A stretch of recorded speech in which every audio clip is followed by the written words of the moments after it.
Assalamualaikum warahmatullahi wabarakatuh. Yang saya hormati Ibu Ratna Dwi Kurniasari selaku fasilitator saya dan Ibu Erlinawati Manurung selaku pengajar praktik saya. Pada kesempatan kali ini saya akan melakukan praktik supervisi akademik bersama rekan saya, Ibu atau Sensei Endah Fitriani, guru bahasa Jepang di SMA Muhammadiyah 8 Kisaran. Nah, pada kegiatan kali ini saya akan melakukan kegiatan perdana dari tahapan supervisi, yaitu praobservasi. Berikut ini merupakan kegiatan praobservasi saya. Selamat pagi, Sensei. Selamat pagi, Bu Siti. Apa kabar Sensei hari ini? Alhamdulillah baik. Boleh dikuatin dikit suaranya, sih. Oke. Nah, apakah hari ini Sensei sibuk? Alhamdulillah saya karena tadinya kita udah ketemu ya. Oh, Insya Allah. iya. Nah, jadi di sini saya meminta waktu Sensei sebentar ya untuk melakukan kegiatan praobservasi sebelum saya melakukan kegiatan supervisi akademik yang sudah saya sampaikan minggu lalu kepada Sensei, begitu ya, Sensei. Nah, supervisi akademik ini bertujuan untuk membantu Sensei dalam menggambarkan atau meningkatkan kompetensi Sensei yang berkaitan dengan kompetensi mengajar, begitu. Dan nantinya di sini Sensei dapat berbicara atau ngobrol bareng dengan saya. Atau kasih ini saya lakukan untuk melihat bagaimana kesiapan Sensei dalam proses mengajar besok. Setelah melakukan diskusi ini, apa yang Sensei harapkan? Saya harapkan sih bisa mengembangkan terutama ilmu mengajar yang baik. Ilmu mengajar ya. Juga dari hasil observasi ini dan kegiatan besok lagi ada hal baru yang bisa saya bawa untuk siswa saya ke depannya nanti. Oke, berarti yang Sensei harapkan adalah ilmu baru, pengetahuan baru yang Sensei dapatkan untuk proses mengajar Sensei ke depannya. Ya. Begitu ya. Nah, kemudian kalau boleh tahu, di hari Jumat nanti Sensei mengajar materi tentang apa? Materi kedua itu mengenai berbelanja uang. Mengenai berbelanja dan uang, Iya. atau dia satu materi sih? Di materi itu ada beberapa subbab. Jadi subbab yang besok mau dibawakan itu mengenai berbelanja. Tapi fokusnya ke penyebutan uang dalam bahasa Jepang. Berarti bagaimana cara menggunakan uang tersebut? Cara penyebutan. Ya. Oh, begitu ya. Bahasa Jepang. Oh, kalau menggunakan pasti semua siswa udah tahu ya sih ya. Nanti penyebutan mata uang ya. Iya. Oke. Nah, kalau saya boleh tahu sih, materi Sensei ini kan tentang penyebutan mata uang dalam bahasa Jepang. Nah, tujuan dari materinya? Tujuan dari materi ini supaya siswa bisa menyebutkan uang dalam bahasa Jepang. Mana tahu suatu hari nanti mereka ke Jepang, mereka bisa berbelanja dengan menggunakan kosakata yang udah dipelajari hari ini. Atau paling enggak, sewaktu mereka menonton film Jepang, mereka tahu sebenarnya ada angka yang keluar, mereka tahu bunyi info ini artinya ini. Oke, berarti tujuannya agar peserta didik mengetahui penyebutan angka atau uang dalam bahasa Jepang, yang mana tahu mereka nanti. Karena saya juga pernah dengar di SMA Muhammadiyah ini banyak siswanya atau yang Pak Sensei mengajar, banyak siswanya yang pergi bekerja ke Jepang begitu ya sih ya. Nah, oke. Kemudian saya mau tahu gini ya. Pasti Sensei mempunyai persiapan dalam proses pembelajaran, begitu ya kan sih. Jadi kira-kira apa aja persiapan yang sudah Sensei siapkan untuk nanti dalam proses pembelajaran? Yang pertama itu saya siapkan FVV karena di situ ada alur apa aja yang harus dilakukan ya. Kemudian ada kertas yang ditulis mulai dari angka 100 sampai dengan 1000. Berarti kertas tersebut media pembelajaran ya biasa ya. Kemudian lagi biasanya sih saya pakai gambar, tapi saya nanti gambar di bawah tulis seolah-olah mereka belanja di gambaran ini berapa. Oke, jadi memanfaatkan media yang ada di sekolah. Iya. Oke, berarti menyiapkan RPP, kemudian menyiapkan media pembelajaran berupa kertas dan memanfaatkan media-media yang ada di sekolah. Begitu. Oke, sudah baik Sensei. Jadi memanfaatkan fasilitas yang ada di sekolah agar anak-anak tidak dipersulit untuk membawa materi media ajar sendiri ya sih, begitu. Sensei besok menggunakan modal pembelajaran apa? Example, non example berarti di situ Sensei ada memberikan contoh dulu, kemudian anak-anak ini ya mempraktekkan gitu ya. Jadi memang ujung-ujungnya sampai akhirnya mereka bisa mandiri. Oke, berarti memang ujung-ujungnya memang pas sesuai dengan tujuan yang saya sebutkan di awal ya kan. Kemudian begini, saya ini kan mengajar bahasa Jepang, ya kan. Kita tahu anak kita ini belajar bahasa Indonesia saja pun sulit untuk memahami materinya, begitu ya kan sih. Apalagi bahasa asing. Nah, bahasa Jepang ini kan bahasa asing, begitu ya sih. Nah, pasti saya memiliki kesulitan dalam mengajar bahasa Jepang ini kepada anak. Boleh tahu sih, ya, kesulitan apa yang Sensei alami ketika Sensei mengajar bahasa Jepang di kelas? Ketika mengajar bahasa Jepang di kelas, kesulitannya. Yang pertama tuh karena memang umurnya terbatas, kemudian kan harus mengejar materi. Iya, mengejar materi. Kalau itu pasti tidak tercapai targetnya. Iya. Yang kedua, karena kemampuan anak-anak nggak sama. Iya. Ada yang suka, ada yang enggak. Iya. Itu juga jadi kendala. Kemudian juga untuk manajemen waktu. Iya. Saya kadang masih belum dapat ya sih, karena memang mungkin di setiap proses pembelajaran itu tadi yang saya bilang ada materi yang harus dikejar gitu ya. Nah, jadi kalau tadi Sensei bilang ada yang saya tangkap gitu ya kan sih, dari pembagian waktu karena ada materi yang harus dikejar, kemudian kemampuan siswa yang berbeda, ada yang suka, ada yang tidak. Nah, kalau dari yang Sensei alami, kesulitan yang Sensei alami di lapangan ketika Sensei mengajar, strategi apa yang Sensei lakukan dalam proses pembelajaran tersebut agar materi itu tersampaikan, kemudian anak-anak menerima materi yang Sensei sampaikan itu dengan senang, kemudian mengerti dengan apa yang Sensei sampaikan. Yang pertama itu buat mindset ke anak-anak bahwa pelajaran ini enggak sulit. Jadi begitu berubah mindset, kemudian keinginan mereka belajar kan jauh lebih mudah. Sebelum itu, kemudian mindsetnya diubah, kemudian coba dipelajari pengulangan kosakata yang lalu. Terus itu juga dibilang sama anak bahwa pelajaran yang hari ini tuh berhubungan sama yang besok berhubungan sama yang besok. Berarti berkesinambungan begitu ya sih.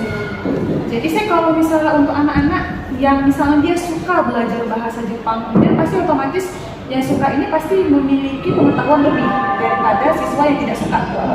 Apakah ada perbedaan sih kelakuannya? Kemampuannya beda. Pas kalau saya sih mungkin dinilainya aja. Dinilainya dalam arti gini. Misalnya kalau anak-anak yang berkemampuan lebih, biasanya saya ngasih soal mereka di luar, ngasih soal lebih sulit, lebih banyak. Berarti kemampuan soal ya sih.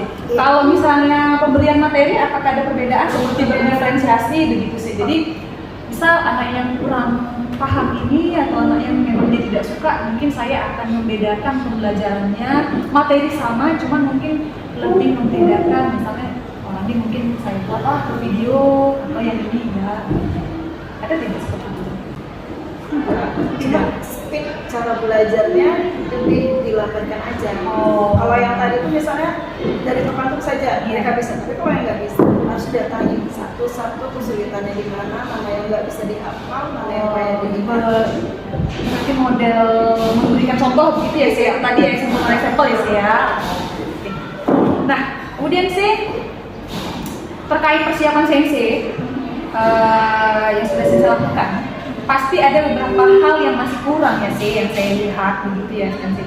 Kira-kira yang kurang itu apa ya sih? Kayaknya kurang kreatif ya. Kurang kreatif. Kurang kreatif gitu ya sih ya. Kurang kreatif menggunakan media pembelajaran. Iya. Kemudian sih apa lagi kurangnya sih? Kekurangannya itu kan tadi manajemen waktu ya. Manajemen waktu. Manajemen waktu tuh biasanya terhambatnya dari siswa yang speednya lambat sama yang cepat. Nah, biasanya lebih konsentrasi ke siswa yang lambat. Berarti kan memang sensei ada membedakan. Ada. Itu yang saya bilang tadi mas. Kadang-kadang karena terlalu mungkin kita dulu ya, Iya. terlalu mereka harus bisa ya, paling enggak ada yang ilmu yang dibawa pulang gitu kan kalau begini. Nah, jadi biasanya untuk penutup apa tuh namanya? Refleksi. Refleksi Ya. biasanya itu selalu dan sering ketinggalan. Oh. Itu lebih Berarti sering ketinggalan melakukan refleksi pembelajaran begitu ya sih. Tapi tetap dilakukan kan sih. tetap kalau waktunya cukup, Kalau kalau cukup. waktunya Kalau waktu yang nggak cukup tidak dilakukan begitu. enggak. Sensei mulai mengajar nanti kapan? Hari Jumat ya? Hari Jumat Jumat di les ke 3-4. 3-4. Oke. Terus itu di hari Jumat les ke-3 dan 4 saya akan melakukan observasi kepada sensei. Jadi nanti ketika saya melakukan observasi tersebut, sensei nggak perlu grogi, nggak perlu merasa terbebani dengan adanya saya di dalam kelas. Jadi seperti biasa sensei mengajar aja sesuai dengan SPP yang sudah sensei susun, silahkan kerjakan. Yes, ya.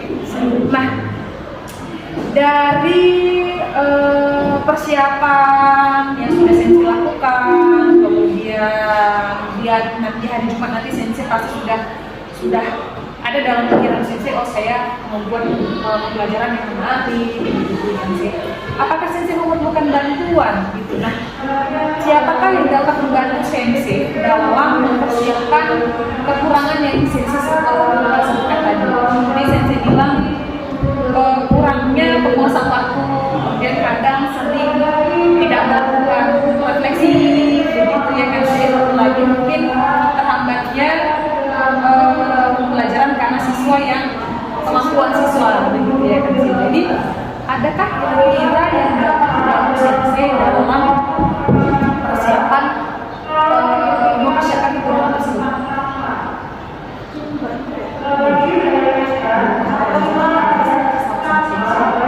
Biasanya kalau sama sensei yang lain metodenya kayak Berarti sharing ya, sharing metode pembelajaran sesama guru mata pelajaran, berarti MGMP begitu ya sih. Kemudian sih di situ biasanya mesti dari bukan ini ya, bukan dibantu ya, tapi dari yang kelas kemarin gitu, dari kekurangan kelas kemarin itu di kelas yang kedepannya agak disempurnakan gitu. Jadi biasanya dari kelas atau kelas lainnya agak lumayan.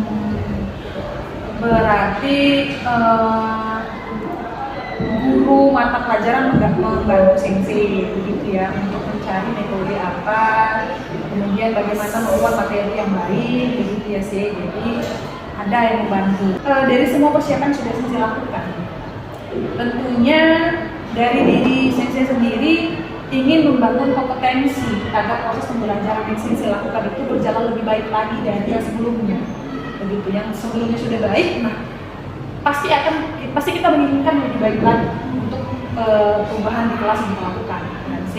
Nah, seperti yang sudah saya katakan bahwa supervisi ini, gitu ya, saya dilakukan untuk membantu sensei mengembangkan diri sensei. Kira-kira kompetensi apa yang ingin sensei kembangkan? Manajerial kelas, oke. Memang bahasa Jepang ini tidak ada pendidikan jadi biasa ya. Jadi ada tapi pada zaman sensei tidak ada. Nah, jadi sensei mendapatkan metode-metode mengajar itu ketika langsung terjun di lapangan begitu ya sih. kami memang ada MGEP-nya. Di MGEP itu diajari bagaimana cara mengajar, misalnya bab 1. Iya. Itu diberi metode materinya apa, kemudian medianya apa, cara mengajarnya bagaimana dari bab 1, bab 2, bab 3. Satu Indonesia kayaknya hampir sama materinya. Caranya sama.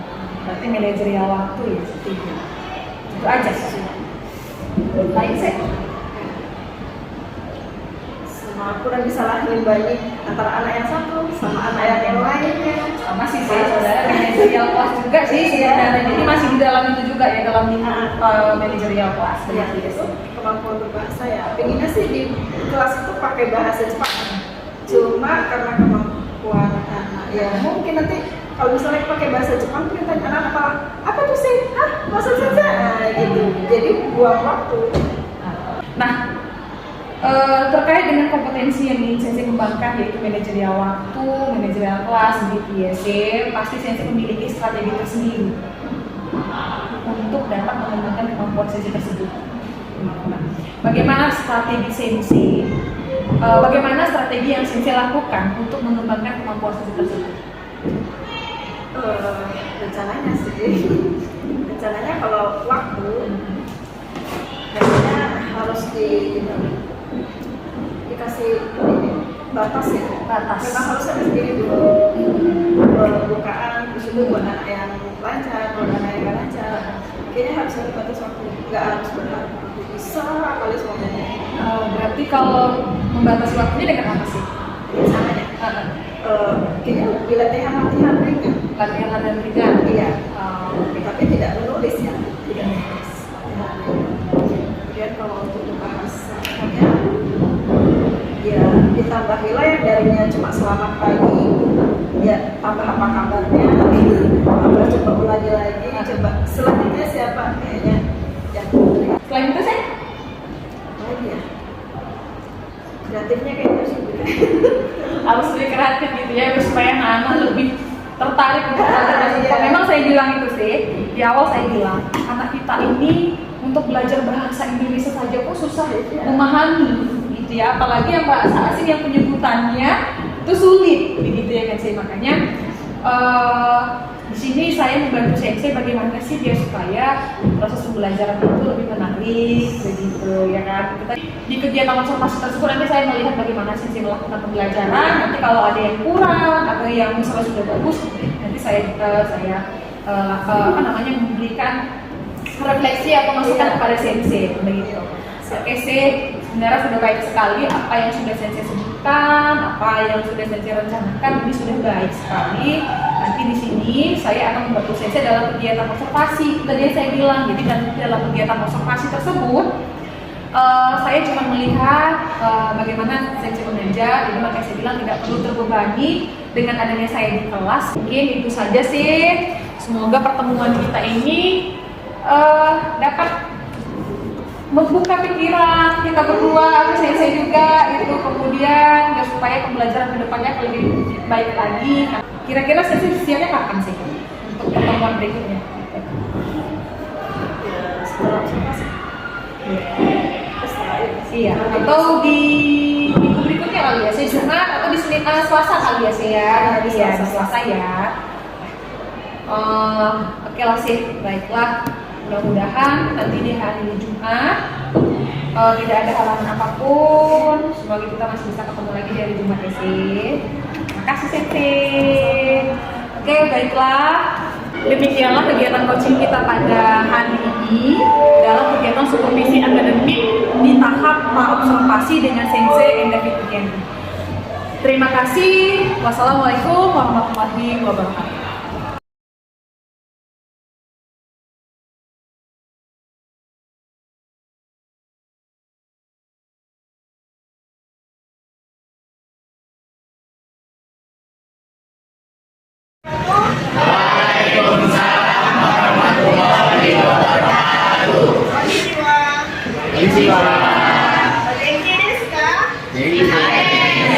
Oke.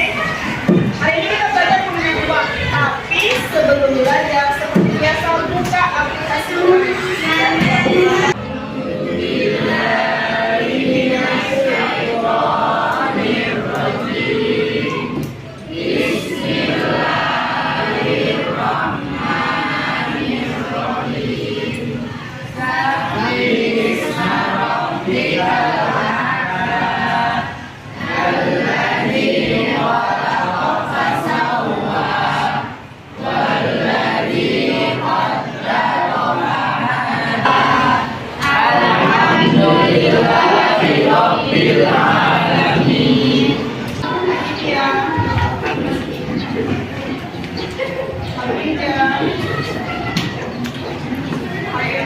Hari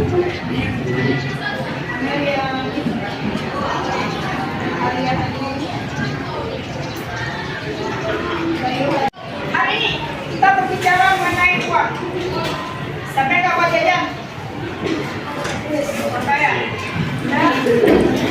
Sampai nggak bawa uang? Orang kaya. Hari ini saya orang kaya. Saya bawa uang. Mulai dari uang 100 sampai 900. Bawa uang lagi. Mulai dari 1.000 sampai dengan 10.000. Yang mau boleh minta. Ya, bayarnya akhirnya. Ya, nah, hari ini kita berbicara mengenai uang. Kemarin dia belajar dari angka 1 sampai 10. Yuk, 1 sampai 10.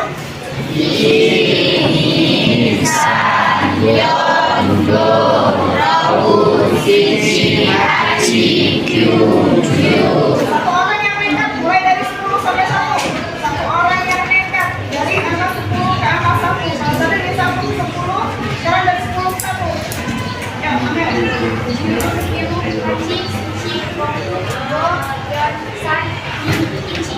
Baik, selesai. Yang berani selain Amel. Oke.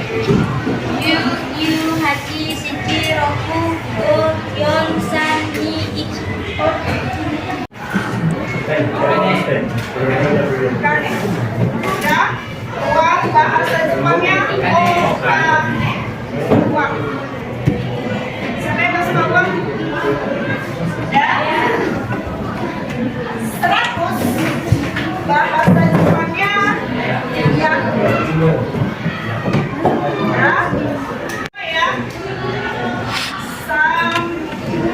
Ya.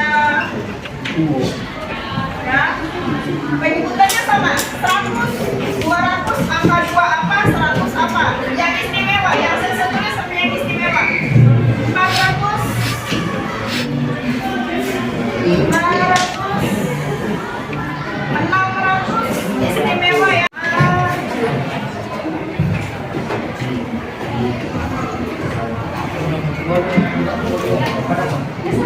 Agak kecil orangnya. Yang berani maju.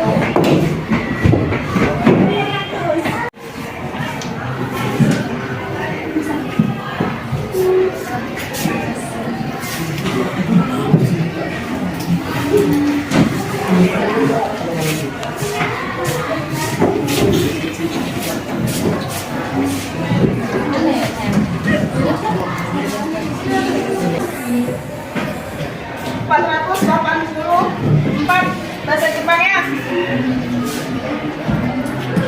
484. Bisa nggak? Bisa. Oke.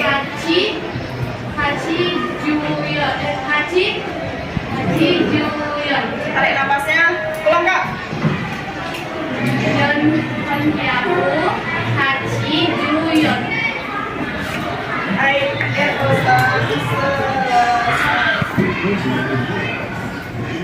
Baca ya Bang. Tarik napasnya. Siap. Baik Bang. Bisa.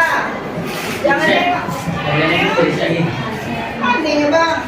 Abang punya kawannya nak siapa? Yang berani lagi ya angkat tangan. Apa namanya?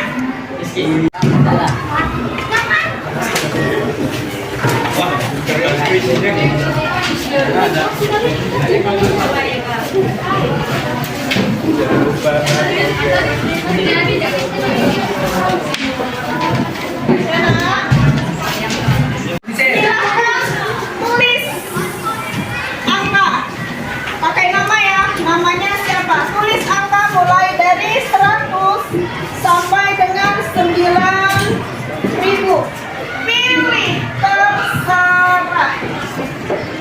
Mau 101, mau 210, yang 9.000 juga boleh pecahannya ya, sama kayak tadi 9.200, 9.000 apa, 200 apa. Terserah. Paling besar 9.000, jangan lebih dari 9.000. Kita kasih bantu kawannya, kasih kawannya. Cuma angka aja. Ya, namanya aja. Jadi kalau seandainya kawannya nggak bisa jawab, udah nilainya untuk kawan yang punya soal. Oke. Adil. Ya. Oh,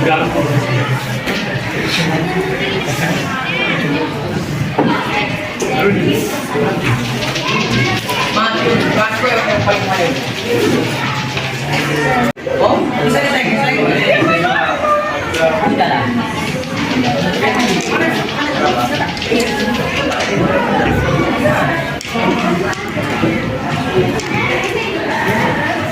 Buku tutup ya nak, buku tutup.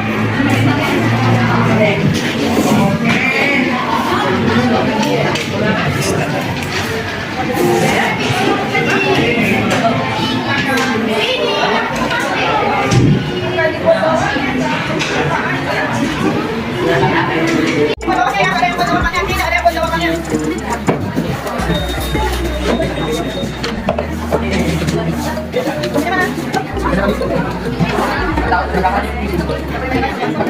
Yang merasa bisa silahkan maju ke depan. Ya, tunggu. Tadi saya masukkan kertas. Yang bisa, yang berani ngambil kertas sensei, hebat. Ya, yang merasa di sana silakan maju. Ambil kertasnya, buka, baca dengan kuat. Misalnya 212 bahasa Jepangnya. Titik, titik, titik. Udah gitu, dapat nilai. Kalau seandainya dia baca dan dia nggak bisa, nilainya untuk orang yang buat soal. Ya, bisa. Ya, saya tidak jadi orang. Kalau seandainya merasa gagal, nggak apa-apa. Dulu belajar lagi, nanti maju lagi. Nggak masalah. Ingat, kita belajar. Ambil dulu ya. Ya, punya siapa? Oke, punya juga.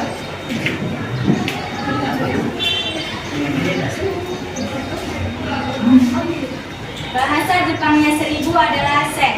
Selesai. Baik kali Kak Dila. Ayo lanjut. Yang pelajaran kita hari ini selesai mengenai uang. Jadi seandainya nanti kalian punya uang, kalau mau jalan-jalan tidak bisa belanja ya nak. Nah, pakai bahasa Jepang, jangan pakai bahasa Korea. Ingat? Ada di Jepang. Nah, yang istimewa tadi berapa aja kalau ratusan?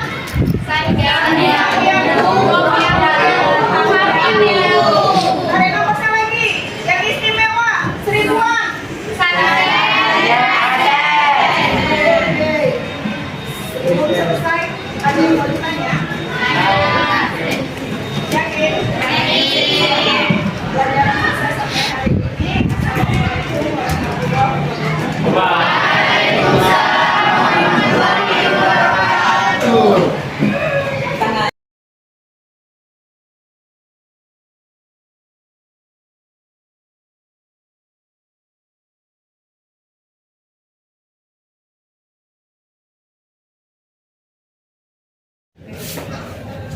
Assalamualaikum warahmatullahi wabarakatuh. Yang saya hormati Ibu Ratna Dwi Kurniasari sebagai fasilitator dan Ibu Erlinawati sebagai pengajar praktik saya.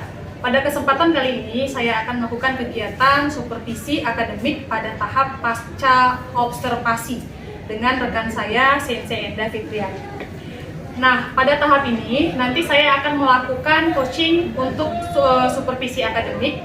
Jadi minggu lalu saya sudah melakukan kegiatan praobservasi dan observasi. Nah, pada kesempatan kali ini saya akan melakukan kegiatan coaching untuk kegiatan pasca observasinya. Tak perlu berlama-lama, langsung saja kita akan melakukan kegiatan coachingnya. Selamat siang Sensei. Bagaimana kabarnya hari ini? Alhamdulillah baik. Nah, saya minta waktu Sensei sebentar ya, Sensei. Hari ini saya akan melakukan percakapan sederhana dengan Sensei terkait dengan kegiatan praktik mengajar yang sudah Sensei lakukan pada minggu kemarin. Nah, pada kegiatan observasi, pada kegiatan tahap ini nanti santai aja sih, nggak perlu kaku kali. Jadi anggap aja kita percakapan seperti kita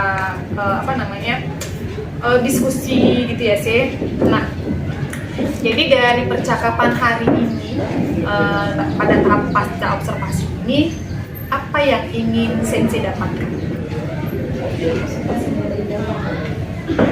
Setelah Sensei sudah mengajar nih, kemudian Sensei sudah tahu apa yang sudah Sensei lakukan, kemudian pada tahap pasca observasi kemarin, kemudian Sensei ingin meningkatkan apa. Nah, setelah Sensei melakukan observasi, kan sudah dapat nih gambaran. Jadi setelah melakukan ini, apa yang ingin Sensei dapatkan dari percakapan hari ini?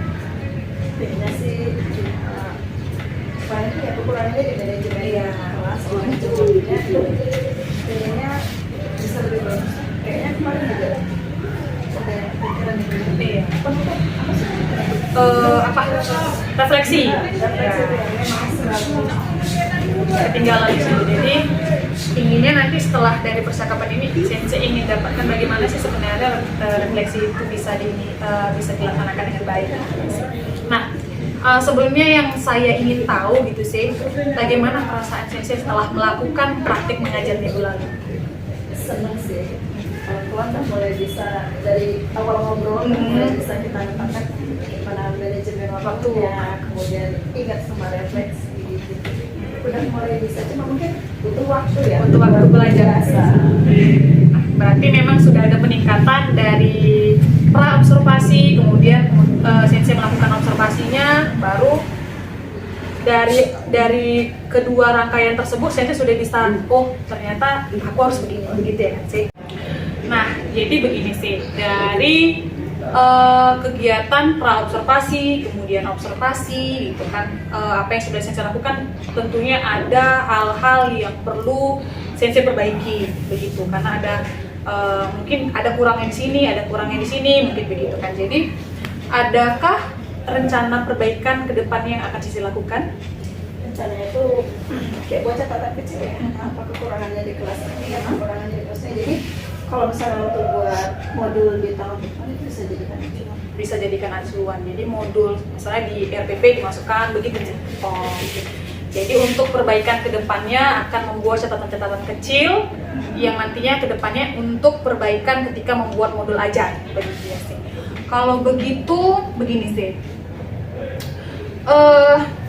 Terkait dengan tujuan pembelajaran yang sudah Sensei rencanakan pada tahapan itu yang Sensei buat pada tahapan praobservasi ya di RPP gitu kan sih. Apakah anak-anak sudah dapat mencapai tujuan yang Sensei harapkan yang sudah Sensei buat di RPP tersebut?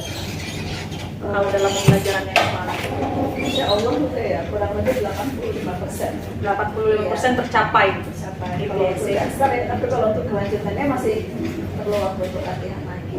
Lanjutannya seperti apa sih? Misalnya nanti diaplikasikan ke dalam percakapan. Kalau untuk dasar berarti seperti anak-anak bisa menuliskan, ya kan, bisa mengucapkan dengan bahasa Jepang begitu ya. Cuman kalau dalam percakapan masih dalam tahap pembelajaran begitu ya. Oke, lanjut sih. Dari kegiatan yang minggu semalam sudah Sensei lakukan, coba saya pengen tahu sih kan, apa yang menurut Sensei sudah baik dalam pembelajaran Sensei lakukan? Kayaknya sih memicu minat anak-anak buat fokus gitu, Membuat fokus. Kemudian buat mereka berani Maju ke depan, gitu ya. maju, terus itu buat mereka juga mulai berani ambil kesempatan. Dari yang Sensei, bagaimana cara Sensei, maksudnya gini loh sih, hal baik itu kan berarti anak-anak menurut Sensei sudah bisa berani maju ke depan, mengambil kesempatan untuk berbicara begitu ya kan sih. Bagaimana cara Sensei melakukan yang baik? Setelah ada ini ya, kayak Permainan yang menggunakan media pembelajaran begitu ya sih.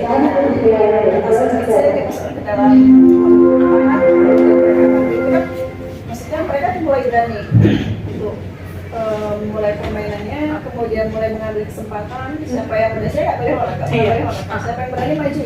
Nah, mereka maju, terus itu mereka juga berani ngomong ke depan. Buat saya sih juga. Oke. Kalau hal yang masih kurang sih? hal yang masih kurang. Kekurangannya dalam pembelajaran yang sudah Sensei lakukan kemarin apa? Yang perlu Sensei perbaiki? Karena minat anak-anak nggak semua ya, jadi ada yang masih bisa, ada yang enggak, jadi kayaknya perlu pendekatan lebih personal lagi ke anak yang belum mau. Pendekatan personalnya seperti apa sih? Saya mungkin kayak kemarin tuh fokusnya cuma ke depan aja ya, Iya. jadi kurang jalan ke belakang, kayaknya harusnya jalan ke belakang sih jalannya jadi bisa. Atau buat kelompok kecil gitu. Berarti hal-hal yang masih kurang. Tadi apa sih? Coba diulangi lebih jelas. Ini ya, anak-anak yang kurang berminat, jadi harus diadakan Pendekatan personal, melakukan pendekatan personal. Berarti kurangnya pendekatan personal kepada anak-anak itu kurangnya sih. Nah, kemudian sih, bagaimana cara atau apa rencana Sensei untuk memperbaiki hal-hal yang masih kurang tersebut? Itu kayaknya bikin kelompok kecil kayak seperti bilang tadi, atau nanti seharusnya suatu latihan dasar ke belakang ya, belakang terus tulisan apa jadi sekarang mana yang belum bisa, kayaknya itu yang masih kurang. Karena waktu itu kemarin tuh nganggap kayaknya semuanya bisa lah aja. Menggunakan media pembelajaran seperti Infocus, apakah Sensei nggak berbeda? Mungkin sih, tapi maksudnya lebih suka yang interaksi ke anak-anak Langsung. Pas kita lihat ya ini. Oh. Jadi kira-kira Sensei kapan memulainya? Kemudian adakah pihak itu yang menjadi sumber inspirasi buat Sensei dalam melakukan kebaikan? Insya Allah dimulai setelah habis bab ini ya, karena kan latihan dasar kemarin kita latihan dasar itu udah selesai, berarti itu di bab berikutnya itu ada latihan dasar lagi. Di bab berikutnya itu kapan sih? Di bab berikutnya kurang lebih untuk 3-4 minggu. Berarti 3 minggu. Iya. Kelamaan sih. Oh iya. Coba kita mulai di minggu depan langsung ada perubahan, setidaknya sedikit aja dulu. Oh iya betul. Bisa, insya Allah. Oke, semangat ya sih. Siapa yang jadi inspirasi Sensei untuk melakukan perbaikan? Ada 2 guru ya, satu guru dari Medan, satu lagi memang dari JF Jakarta. Itu namanya Eki Luciana Sensei sama Darlena Sensei. Pertama tuh mereka pertama ketemu sama mereka bilang kita itu guru itu ini ya aktor utama ya, kita artis, kita harus yang pegang, mereka harus lihat kita bukan kita mereka. Itu yang pertama. Kemudian mereka juga bilang jangan bilang ke anak-anak bahwa pelajaran itu susah, bilang ke anak-anak bahwa pelajaran itu mudah. Kalau mereka udah suka, apapun yang kita suruh itu mau. Itu yang menjadi inspirasi Sensei pegangan dalam hidup ya sih. Pegangan ketika Sensei mengajar itu yang akan Sensei ingat. Oke, bagus sih. Nah sih, dari apa yang sudah Sensei sampaikan, gitu kan, apakah masih ada yang mengganjal di hati Sensei? Karena saya bukan dari Guruan, jadi kepingin lebih banyak tahu. Cuma sih cara belajar yang lebih selama pengen mengetahui bagaimana cara mengajar yang baik, begitu ya sih. Jadi micro teaching berarti ya sih, micro teachingnya yang perlu di sih. Oke. Akan kedepannya insya Allah nanti akan sering melakukan sharing-sharing seperti ini sih untuk kedepannya, jadi setidaknya kita sama-sama belajar bagaimana melakukan pembelajaran yang baik di kelas. Jadi saya belajar dari Sensei juga belajar dari saya, ada feedbacknya begitu sih. Oke, terima kasih banyak Sensei sudah meluangkan waktunya untuk saya, dan terima kasih Bu Erinawati sudah meluangkan waktunya untuk saya dalam pembuatan video pasca observasi ini. Kemudian bila ada kata-kata saya yang salah kepada Sensei atau menyinggung perasaan Ibu Erinawati, saya mohon maaf. Terima kasih banyak Ibu. Assalamualaikum warahmatullahi wabarakatuh.